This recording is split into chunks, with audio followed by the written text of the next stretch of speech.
Buenas tardes, good afternoon. Bienvenidos a ¿Qué pasa mujer? Welcome to ¿Qué pasa mujer?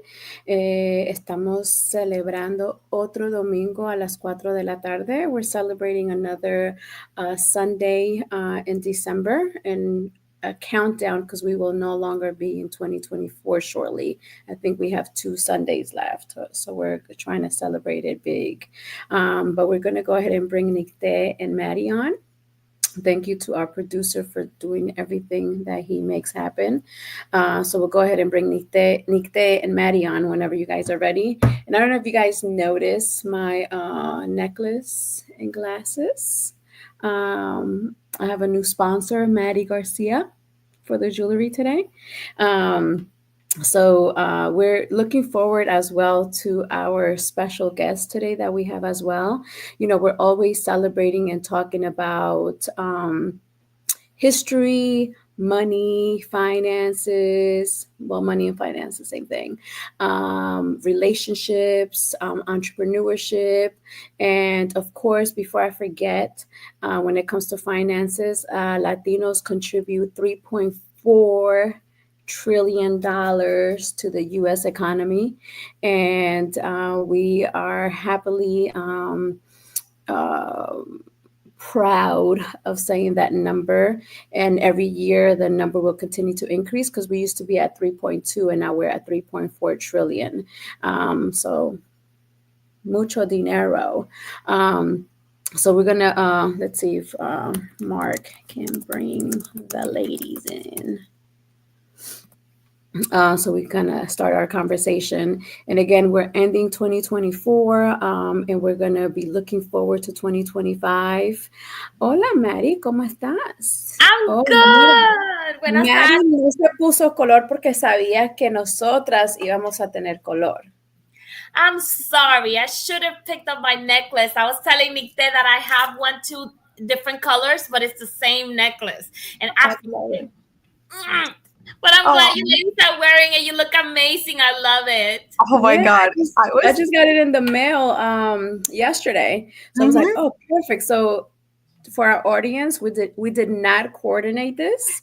I didn't know Nicte was gonna wear hers because when I opened mine, I was like, Nicte probably hasn't received it yet because she's all the way in Hawaii. But I'm so excited that we got it and we're wearing it.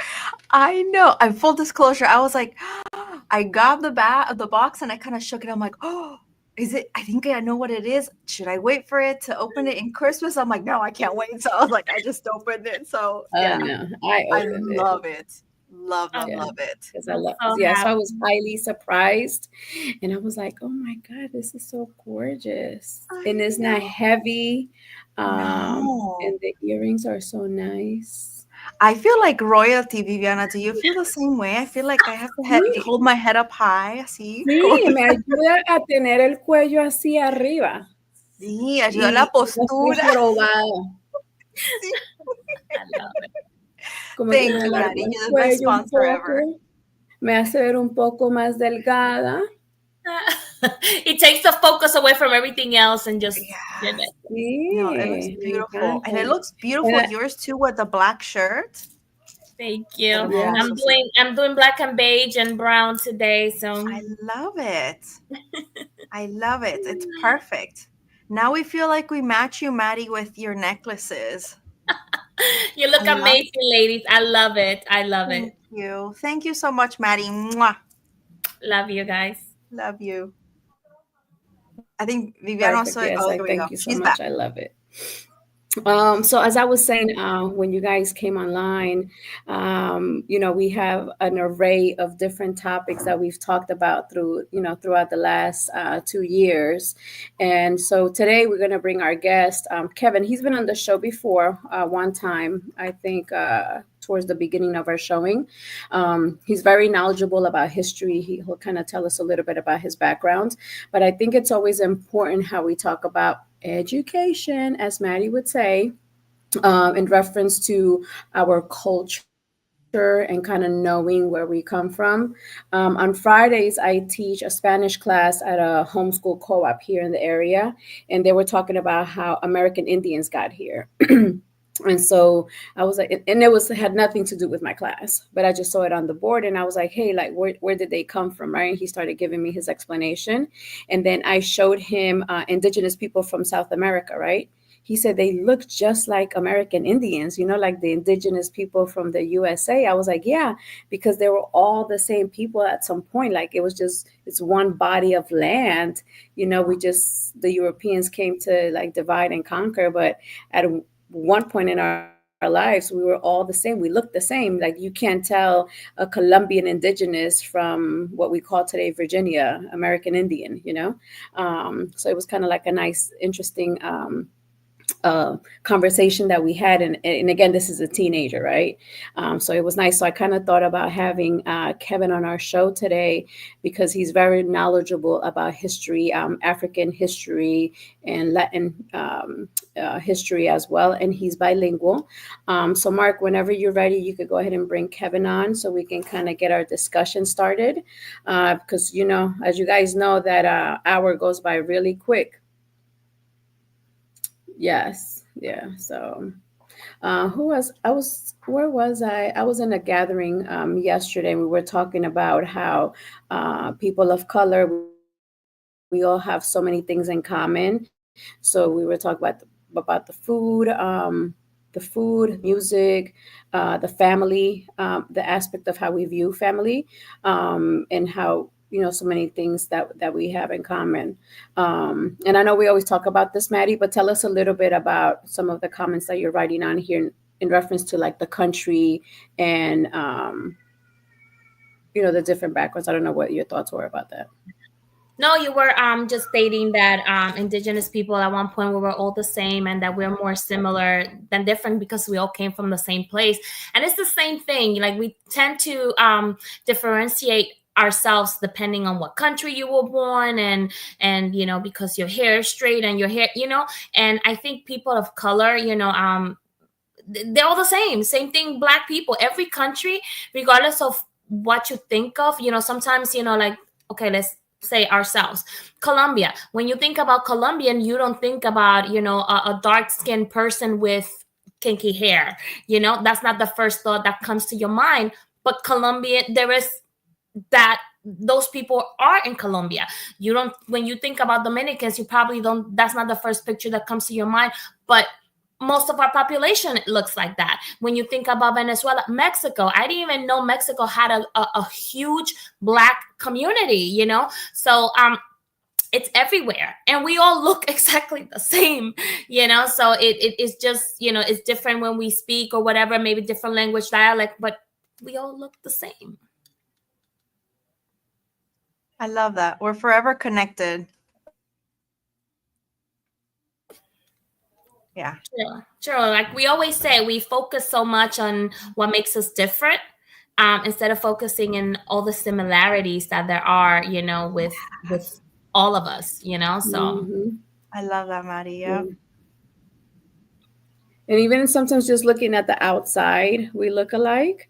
But once we start talking and sharing stories, family stories or traditions, then you start to see even more of that similarity. It's almost like the necklaces that Nikki and I are wearing. They complement each other. You know how I have much more of the blue, but Nikki has much more of the green. So and mine it's is that. orange. The one that I have that looks like that, the big part is orange.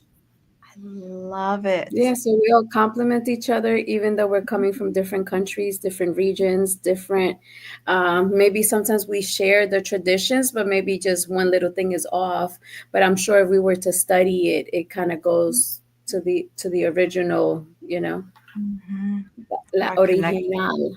Yeah. Yeah, true. I was actually watching a video that was talking about mango. Every time you say mango, you immediately think, Dominican Republic, and, that's an official dish and everybody knows what mango is. So it's the mashed plantain. It's kind of like a potato puree, but it's made with green plantains, and that's very traditional in Dominican Republic. We eat that for breakfast. That's kind of like part of our cuisine staple. So but I was watching the history of it, and and of course, it comes from Africa. It's like I think the word was like mongoose or something like that, mongoose with an S at the end, and kind of ended up where it is now. But like again, tracing it back, it can't.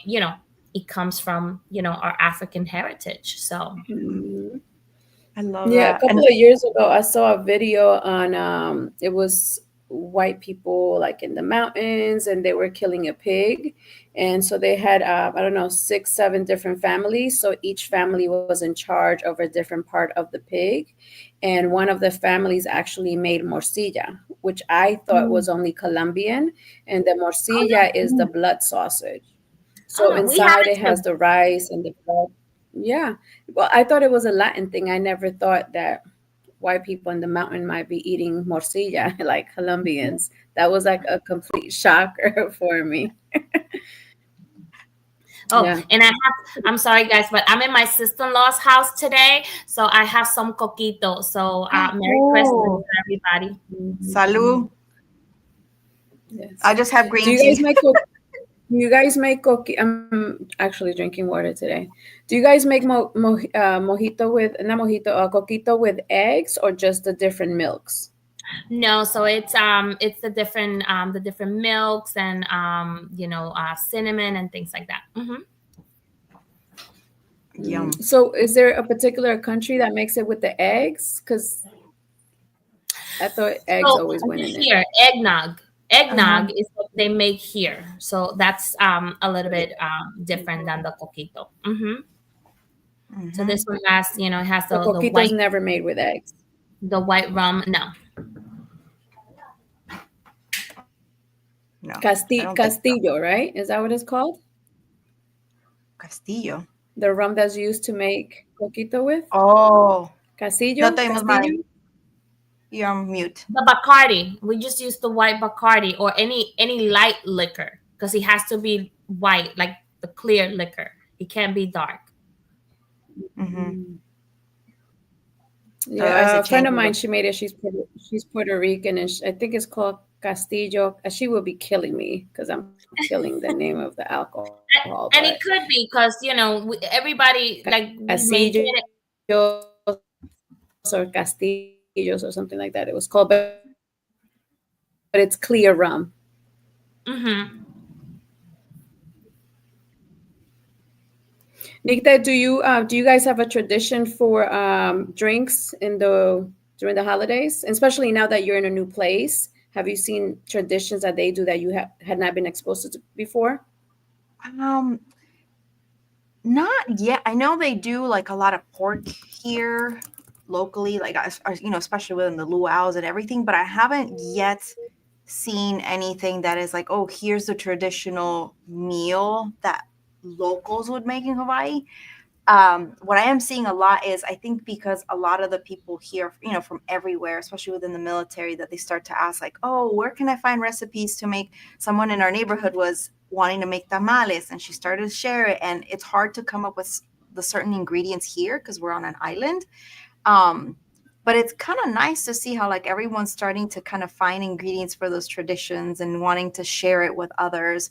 I saw another lady, she had made, oh my god, I can't remember, it was a Puerto Rican dish, and she was sharing it. There's like, hey, you definitely want to try this. This is so good. And I love that she was like posting it on our community page and encouraging people to try something from her country. And like, she was just like, hey, it's delicious. I promise como I said, you won't regret it. And it was just really nice to start seeing some of those like things pop up and seeing like other people's traditions and the ingredients that they use, and how it kind of goes back to even our roots, is that we may use similar ingredients but come up with something different, and that's a part of one of our countries or another country. And it's just, I love that part of it. Part of me is more of like, hey, can y'all invite me to your house so I can keep trying all these foods? I don't know you, but I ought to invite myself.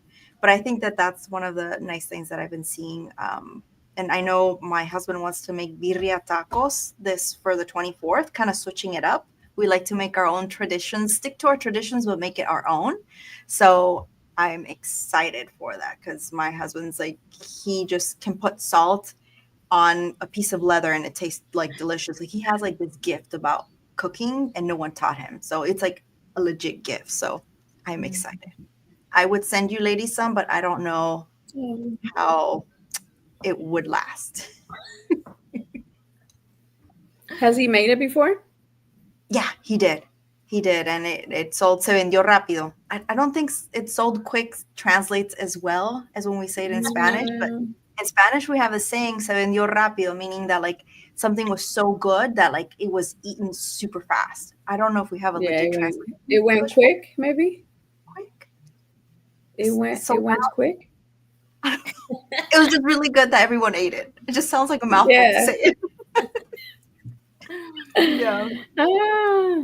I was gonna say too, a lot of the times, you know, we have like the same dish, but just kind of like with your own twist, you know, because like we keep talking about, you know, pasteles, and we talk about ayacas, and we talk, you know, and they all like it's different, but it's similar. It's like the same concept, but with a different twist, and we make it our own.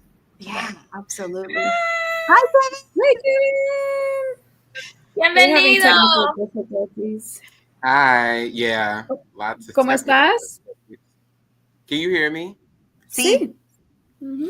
Nice to see everybody. Sorry I'm late. Yeah, you know, 2024 technical difficulties, but I'm here. No, you're just on time. You're just in time. Just in time. ¿Cómo estás hoy? Well, ahora? Sí. O ahorita. Well, un poco cansado. Cansado. There you go. Cansado. She says that my D's are like my R's. So I gotta put the extra emphasis on the D. Cansado. Y después de nuestro video, yo tengo que hacer trabajo de mi casa. I don't know how to say housework.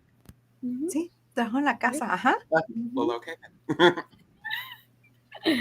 You know, Kevin stretches me and I stretch him in Spanish because he stretches me in other areas of my life. But Kevin, we were talking earlier about, I don't know if you're able to hear it, but I had a conversation with a teenager and I showed them a picture of an indigenous person from South America. So Right. if you could tell us a little bit, about your background, your history background, so we know that we have an expert here with us today. Well, I am definitely far from an expert. Like I tell the students I work with, I'm not an expert and I don't expect them to be an expert, but I just want them to have some sort of familiarity with some of these backgrounds. And, you know, the problem often is that some of us are just not exposed to any of it. So when you spoke to that teenager and they were so shocked that some of those indigenous people look just like him or, you know, whoever they were talking about, it's because of that lack of exposure, right? And it's because a lot of what we're taught, particularly in the US and particularly in certain states, and particularly if you don't have a teacher like me, you're going to get a very mild, I hate to say it, but whitewashed version of history that's not going to make the connections between groups of people. And I think that's part of the issue that we often experience. And I'm going on a bit of a tangent here, but that's the goal for a lot of people. They want us to not be able to make those connections with each other, because if we don't make those connections with each other, and if we don't understand enough about our own background and history, then we're going to be easier to control or easier to distract or easier to manipulate. So that's why I always emphasize history. History is super important to me. So I went to UCLA. I double majored in African-American, right? I double majored in African-American studies and sociology. So the sociology aspect of my studies tells me that everything is connected. Whether you think it is or it isn't, it totally is. And Viviana, she will be the first one to tell you that I'm always connecting this and that, and she'll be like, "Oh my gosh, like you're reading too into this," or something to that effect. But then after a while, she'll be like, "Yeah, I can kind of see it," because I I really do like see how like these small things make a bigger picture. And I think with history, a lot of us, we think in broad strokes instead of the small steps that get us to the broad strokes. And it's the small steps, the broad strokes, and everything in between. So that's always been my perspective. And as it relates to that teenager, um, increasingly so, history is something that, often isn't emphasized or really encouraged as something that's practical. A lot of teenagers, they're taught, what you really need to know is basic math and how to read and write. That's it. We often hear nobody's going to ask you if you know the Pythagorean theorem. Nobody's going to ask you if you know anything about cell biology. And nobody's going to ask you if you know about, the dynamics of world history. Um, but to me, it's less important if whether or not somebody asks you those questions versus whether or not you can answer them unprompted, and whether or not you know your own history. Because if you know your history, it's easier for you to take agency in your present and in your future. Um, so when it comes to that teenager, they probably just had a very narrow, very broad a very broad understanding of what history is, and they probably weren't able to make those connections. And we see that all the time. And unfortunately, these teenagers are going to be adults who are going to be out in the world interacting with other adults and other children. And they're also going to have a hand in public policy decision making. So they're going to be making decisions from a very watered down idea of what history is, and they're not going to be able to make those connections as easily as they should. And that has real implications, because if I'm speaking to a 20-year-old Colombian person, like Viviana's son, he's 20 years old.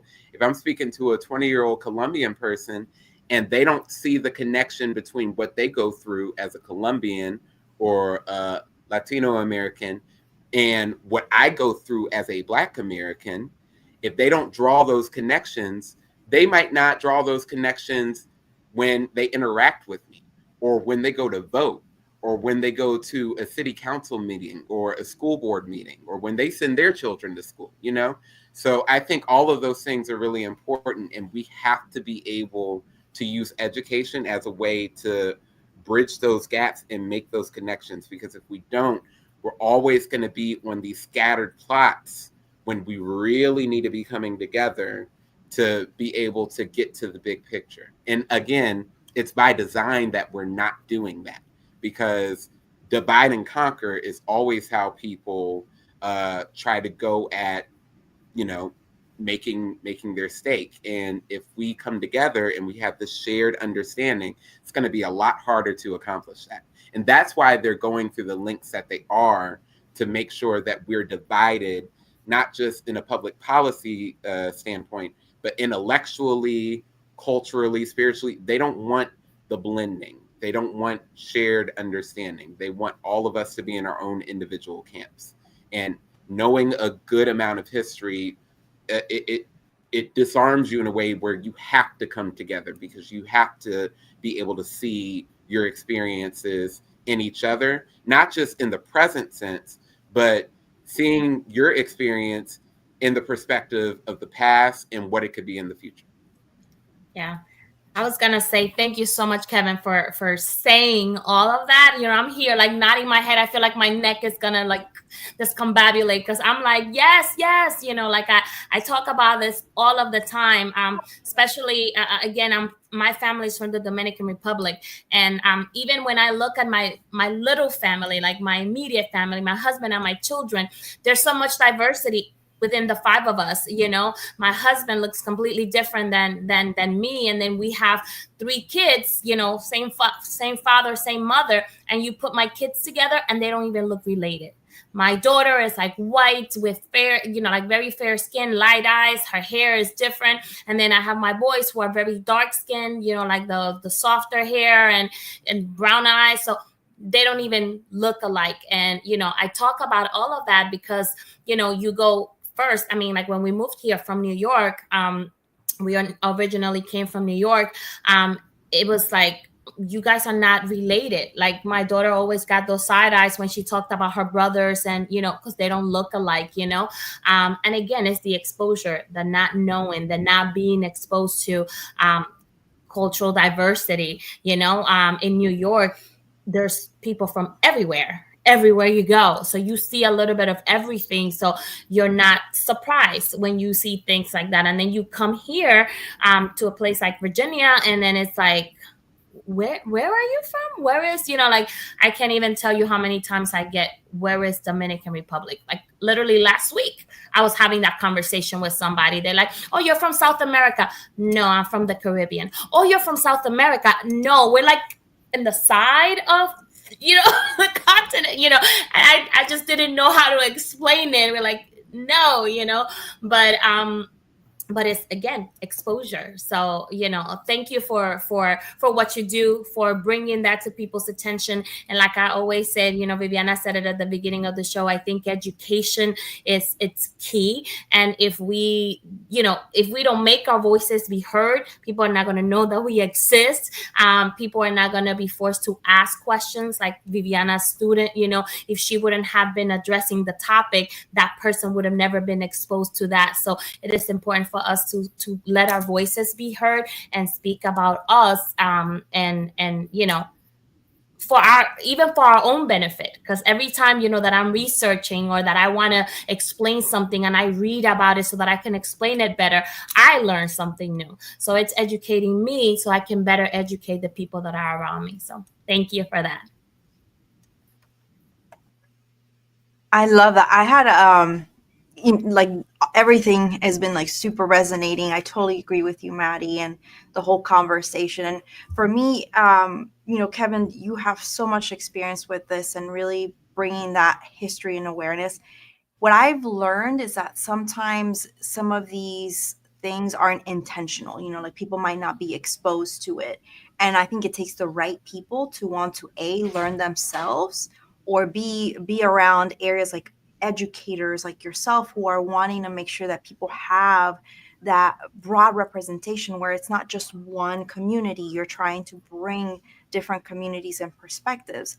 And what I've noticed sometimes plays an influence is that, whether subconscious or conscious to a certain extent, that if it doesn't affect them directly, sometimes they don't pay attention to that. And it doesn't mean that it's done on purpose.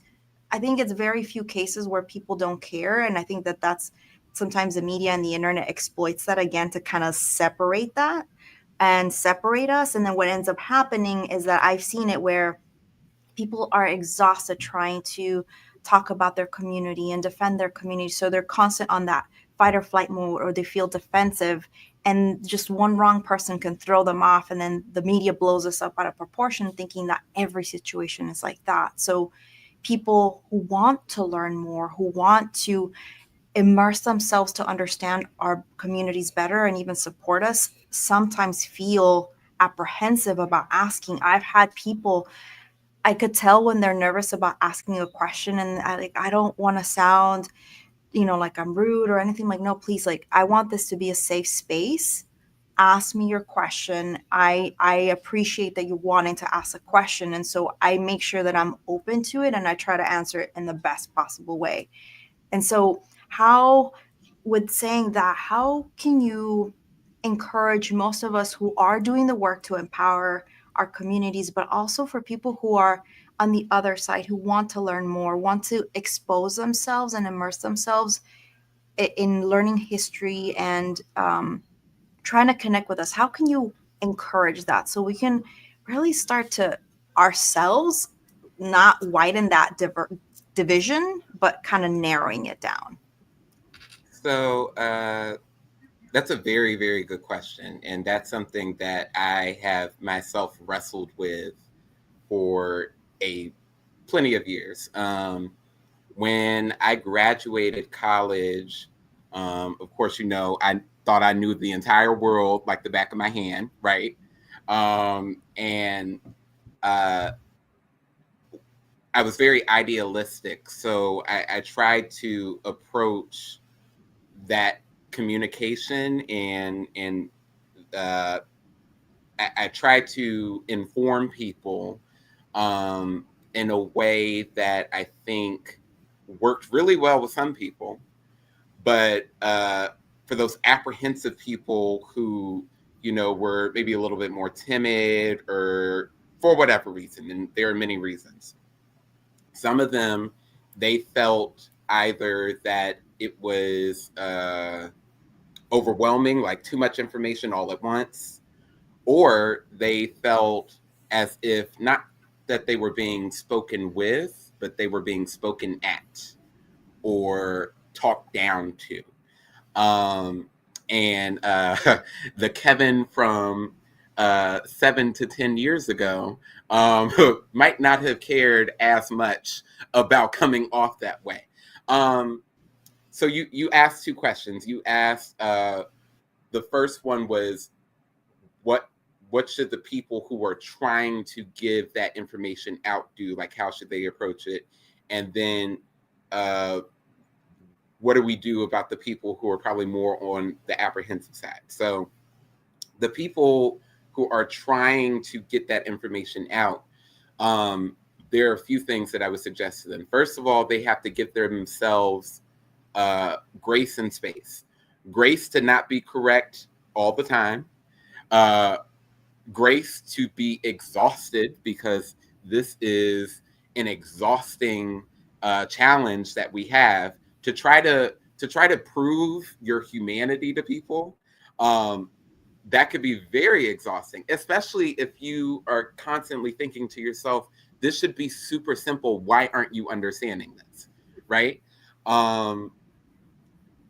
Another thing is that, like I started off saying, I'm not an expert. I'm far from it. And I could spend my entire life studying as much as I could, and I would still consider myself a student. I would still consider myself somebody who wants to learn, not somebody who's an expert. I feel like if I'm ever an expert in anything, I'm probably not thinking hard enough about the questions that I don't know the answers to. So I'm probably not curious enough if I consider myself to be an expert. So you have to give yourself that humility. And you also need to know when to switch things up. As an educator, I have to constantly switch up my approach to how I try to give information. And, sometimes you need to give yourself space if you're trying to do that, to be like, you know what? I need to take a step back to get myself back to where that energy is in a good place. You can't be worn down when you're trying to give this information to people, because they're going to know it. They're going to feel it. They're going to hear it in your voice. They're going to see it in your body language. Like, they're going to know that you're stressed out trying to talk about it. And it's stressful information that we're discussing, but if you're coming at it from that position, especially to a person who's already apprehensive about talking about it in the first place, that's not going to land the way that you want it to. So sometimes you need to know, as somebody who's trying to give that information, when to take a step back. So I used to be the type of person who was on social media all the time. Back when I had time to do anything. But I used to be on social media each comment that I would see that I'd be like, no, like, let me, and it would usually come from a good place. I'd be like, actually, no, this is what this means. Uh, Look into this. It will give you more information. And then that, unfortunately, because of, the realm that social media is, sometimes when you're trying to give information, it's taken as an attack. And heck, sometimes it was an attack. So there were often times where something that might have been from a genuine place then becomes this very exhausting, combative situation, and then you leave it like you just gotten into an argument rather than a very neutral, or not neutral, because these conversations shouldn't necessarily be neutral, but a polite discussion. You want to be a polite person when you're having these discussions, but sometimes they just sort of steer left. And that could very easily happen, especially in this politically charged moment that we're constantly finding ourselves in, whether it's today, 5 years ago, 10 years ago. I mean, we're constantly going to be in that. So knowing when to pull back from that, and knowing when to be like, you know what, I'm not going to be on Facebook for a little while. If I see a post, if I'm on Facebook, I'm going to just let it go, because you can't save everybody. Just like you can't educate everybody, there are going to be students of mine that no matter what approach I give, the information just isn't going to land because they're not ready to receive it.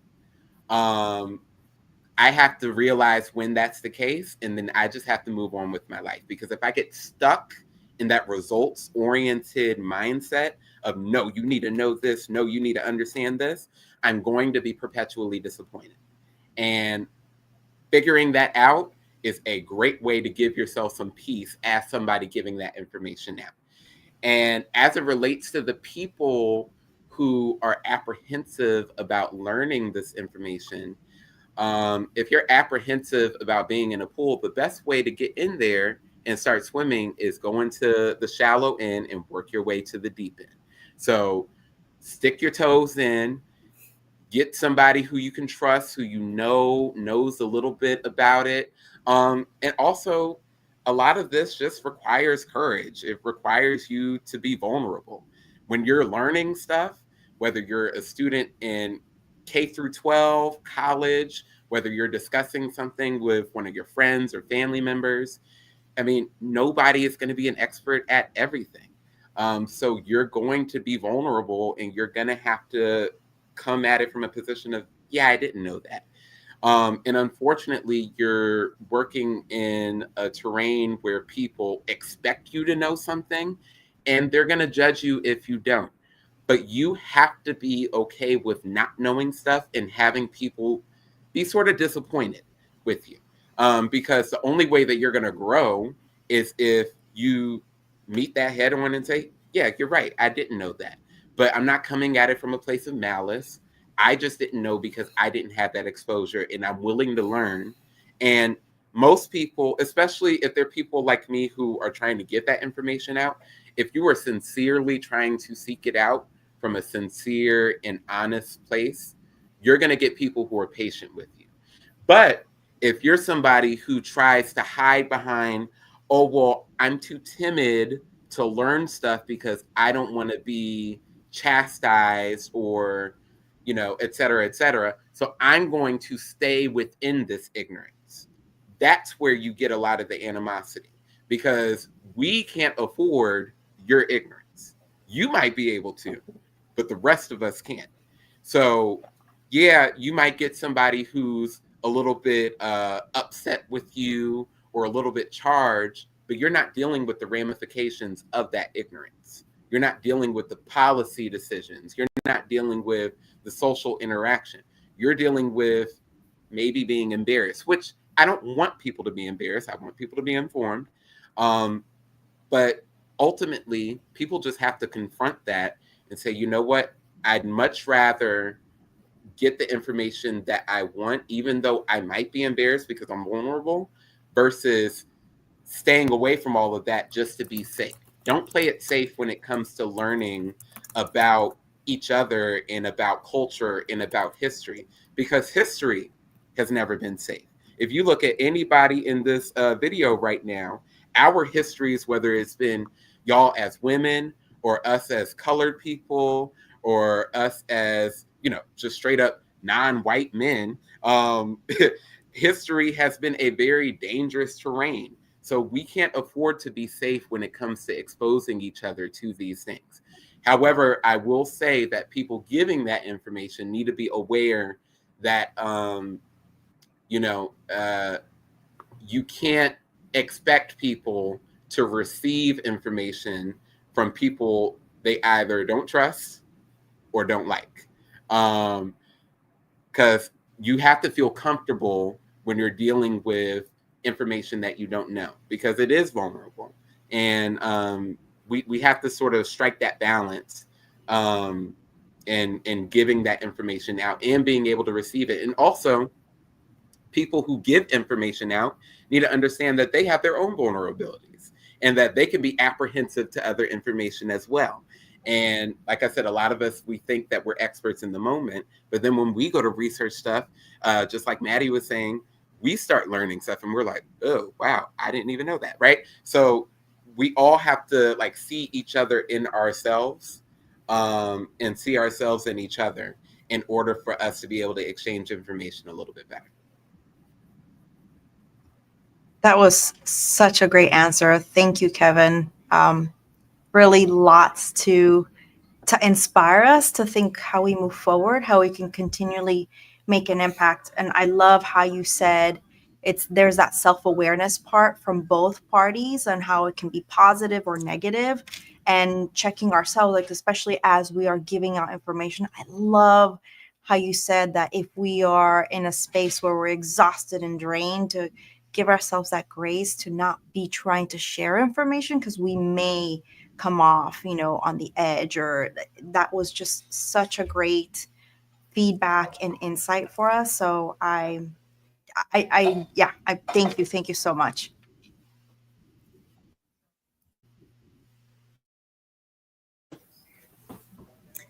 Yeah, I definitely do appreciate that answer. And to piggyback a little bit on everything that you said, what, if any, suggestion you have for, again, I keep talking about how diverse we are even within our own families and our own space. And one of the things that I can't speak for the ladies, but I'm gonna speak for myself and my family as well. The race conversation and diversity conversation is always very hard because Hispanic people view themselves as their nationality and not necessarily their race. I grew up in Dominican Republic and I lived in Dominican Republic the first 13 years of my life. So I never was questioned whether I was white or black. I knew I wasn't white because my mom was very fair skinned and I didn't look like my mom. And I looked more like my dad, who was a little darker and, has a curly hair, whatever. Today my hair is straight, but my hair is natural, very curly.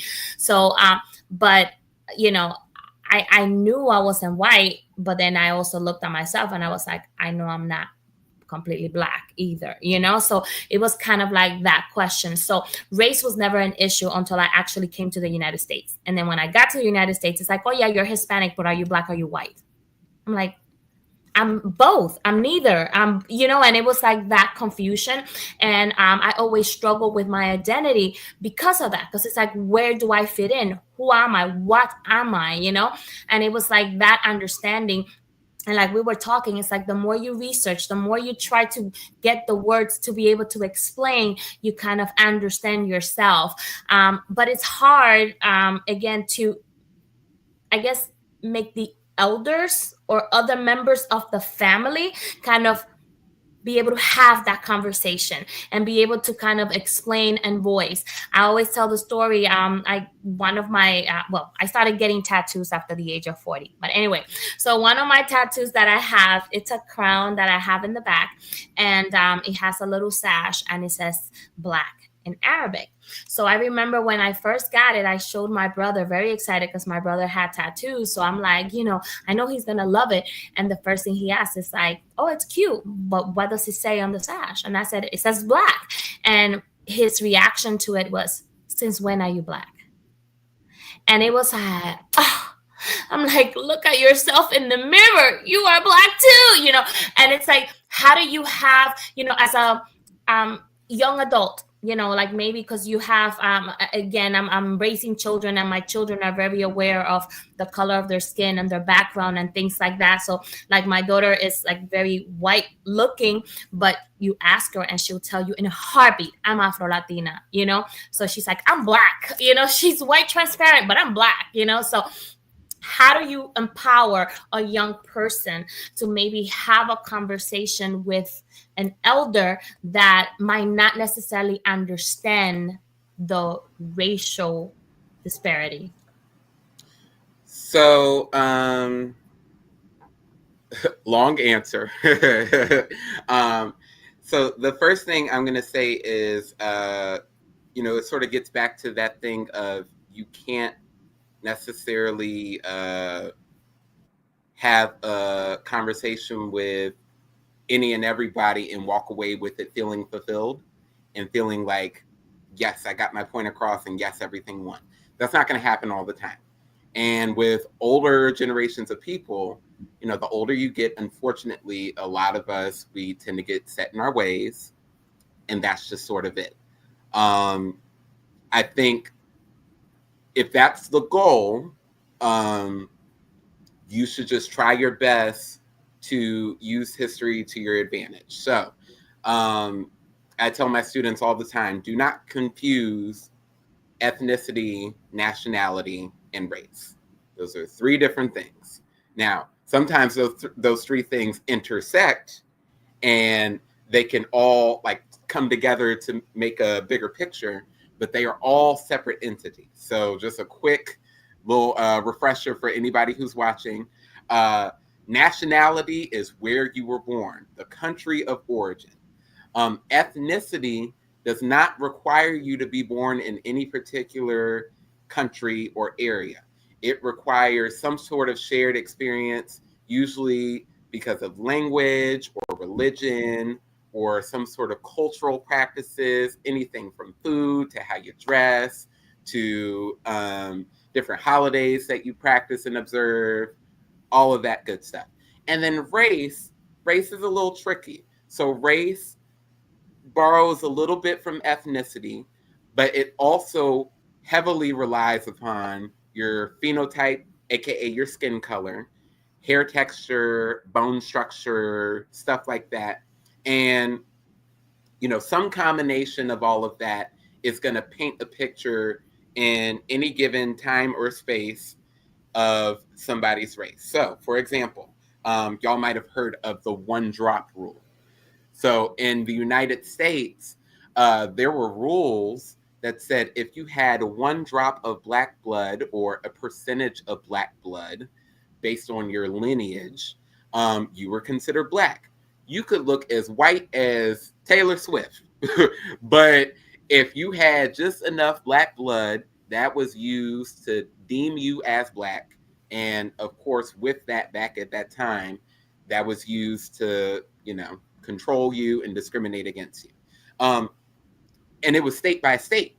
Each state had their own standards. So you could be in one state and be considered white and then move to a different state and be considered black. So there were people moving from one state to another just to get access to whiteness. So race, when people say race is made up, it's because of stuff like that.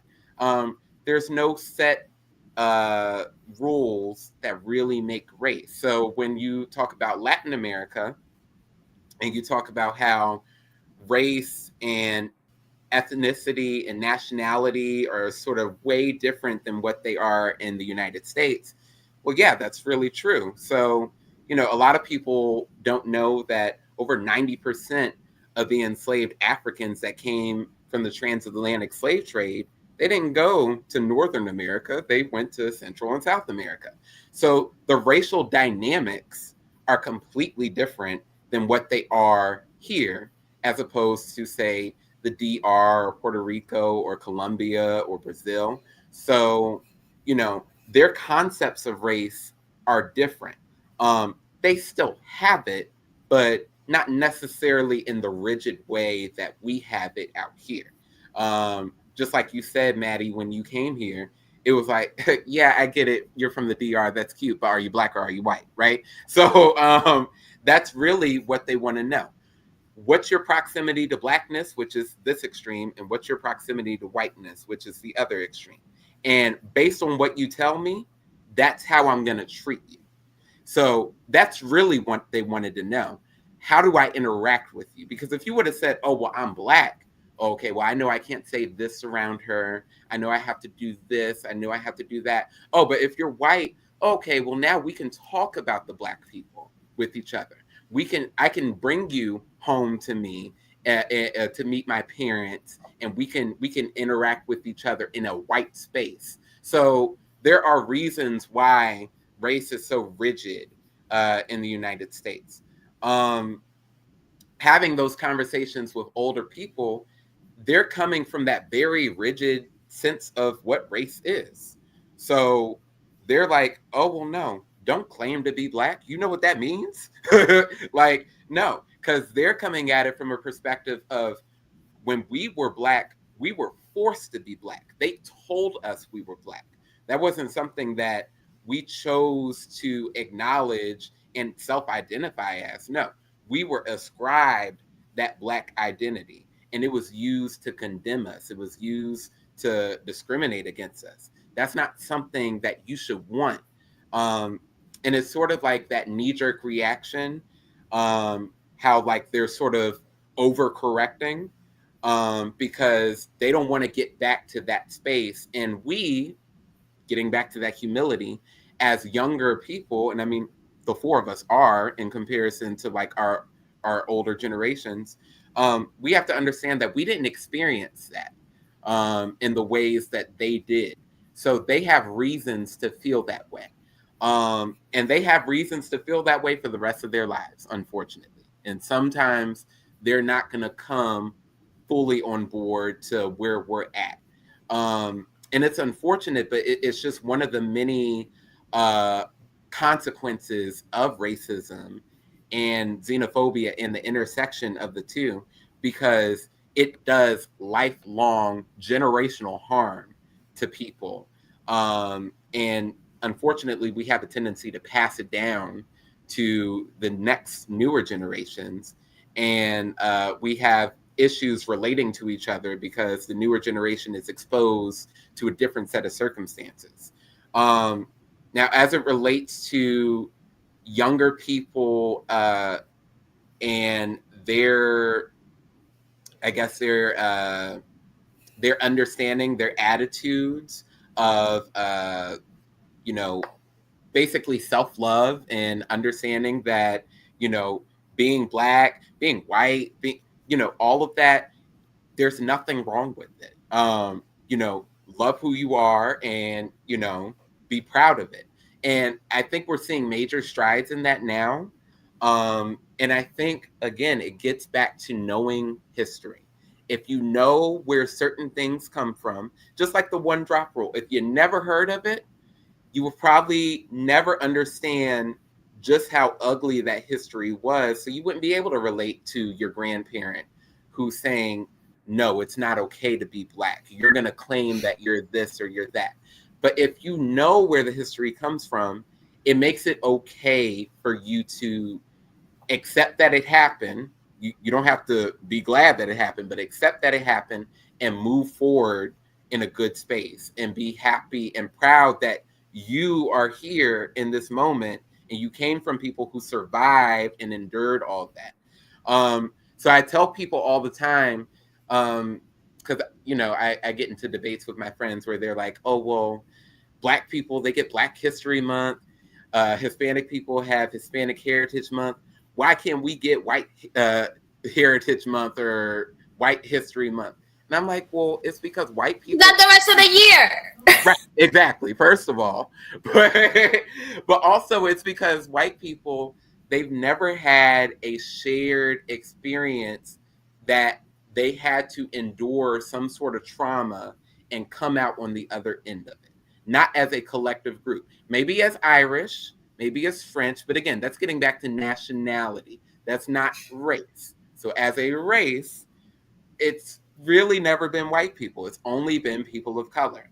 And, there's something that we, should be proud about coming out on the other side of that. So I think exposing our younger generations to our history from, the start, which isn't slavery, by the way, right? So even when I do world history with my students, and Viviana will tell you, I start all the way from the beginning.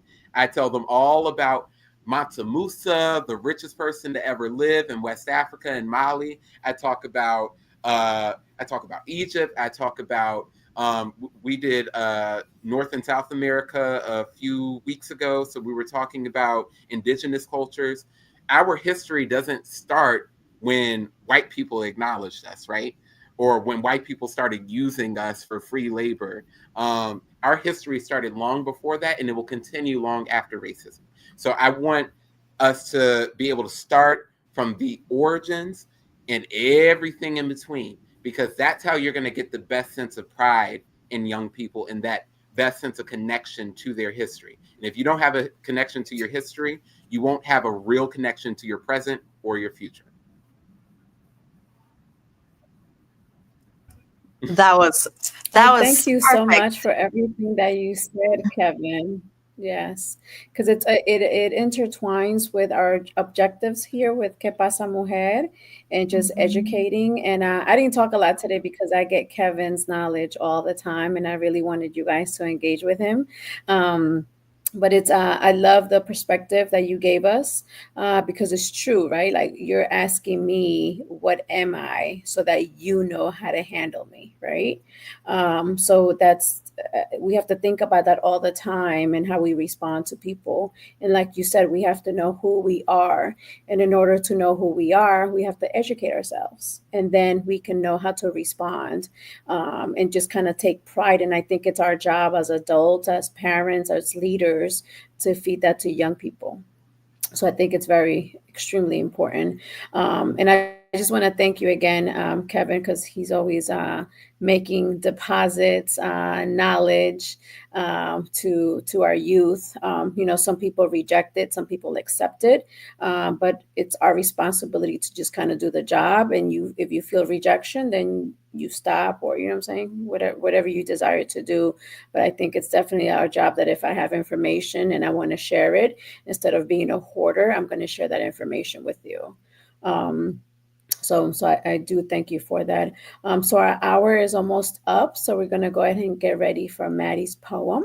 So we're going to see if we're going to get a chill one or not a chill one. No promises, no chill one, but it's funny because again, I always try to prepare but not too much.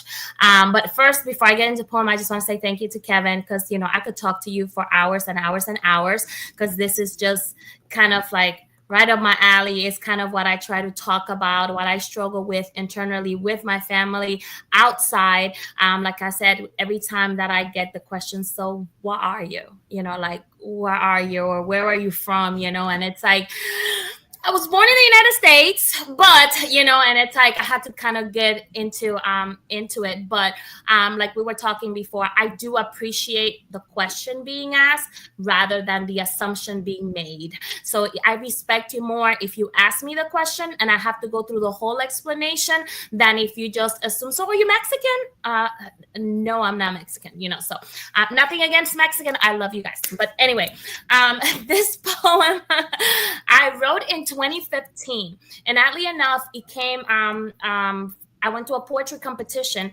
and a friend of mine asked a question. Well, he did a poem on stage, and one of the other poets was upset about it. So the poet that did the poem, he was Puerto Rican and he was very light skinned. And then the poet that got upset, she was a Black poet. My white poet was talking about the Black struggle that he saw in his family, because again, his family is composed of Black and white people. And he was talking about the Black struggle, and she was upset that he was appropriating race. So that's where this poem came from. It's a Black thing, and you will never understand. A phrase we hang on to when we want to divide. It is easier to give up, to be upset, and assume the person on the other end of the conversation just doesn't understand. Or is it you that refuses to be understood? Let's pause and elaborate. We are set that the mind can only relate by being placed in a certain space, when in reality, all you have to do is dig deep to the root of what is felt. Situations are ingrained in our brains not by what happens, but by what emotions that immortalize that particular event, by the feelings that they awaken. As we get older, just like language, our knowledge of emotion expands, and we learn to categorize feelings in our cortex. We put them in shelves and relate them to a particular event, but that's the big mistake we make. One cannot assume your feelings of rejection is worse than the one I felt. Because yours is Black and mine is beige, my pain is less because it's lighter. Does that make sense? Pain is pain, and it hurts regardless of your shade. We focus so much in what makes us different rather than what makes us the same. What would be the basis of racism if our skin colors were all the same? We are blessed and cursed by our sight. We have given it the power to decide what goes where by how similar we are. Don't be naive. If you take a seed and plant it, with time, you will have a tree. The trunk will grow, branch out, and be a collection of different limbs, each one distinct, but still part of the same tree. Exposure and experience will be key. I can expect you to relate to my story if you don't hear me speak. Will you ever fully understand what it means to be me? Maybe not, but it shouldn't be a white, Black, Hispanic thing. It should be a you, a me, and us thing. Our past is a point on the map to show where we used to be and not where we are at. If equality could remain raw, pure, untouched, like a natural resource, it will be the sea birthing the tree of life, and all of us will be the branches, different but unified. Hang on to that before you disregard me for not being Black. You might be surprised how much of you is me, how much of each other we understand. Gracias, Maddie. I had Thank not read you. that out Thank loud you, since 2015, so I'm Maddie. I sorry. love it. Always, in tune with our Yeah, it was perfect. So always perfect in that I tune with our froze in the topic. happy. I love it.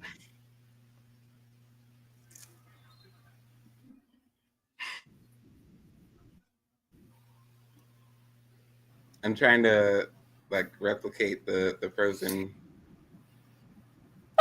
Yeah, the frozen happy face. Yeah, I can't take it off, but we're gonna run with it. Right. Thank you Well, all. This was amazing. I hope that you guys can see me fine, but I thank you again for your time, for all the knowledge that was given today. Thank you, Maddie, for your poem.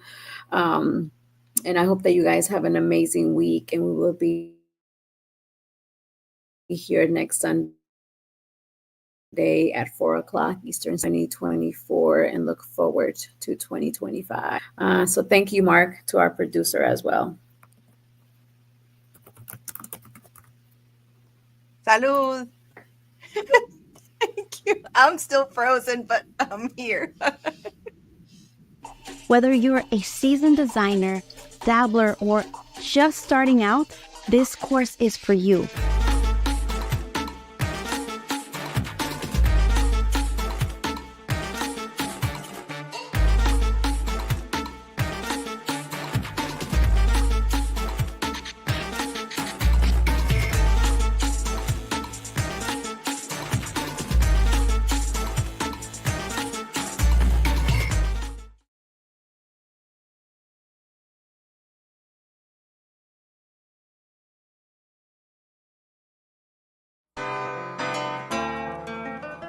are just so impressed with them. Like I said, we've been with them for years. I will recommend and refer anyone to them.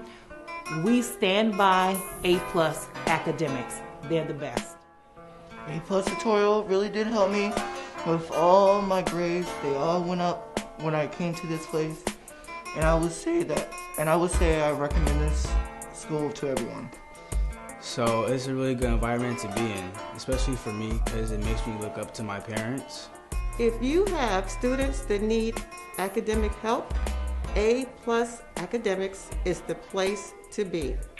A+ Academics, what a great place to go for academics. It's just a really great place to learn.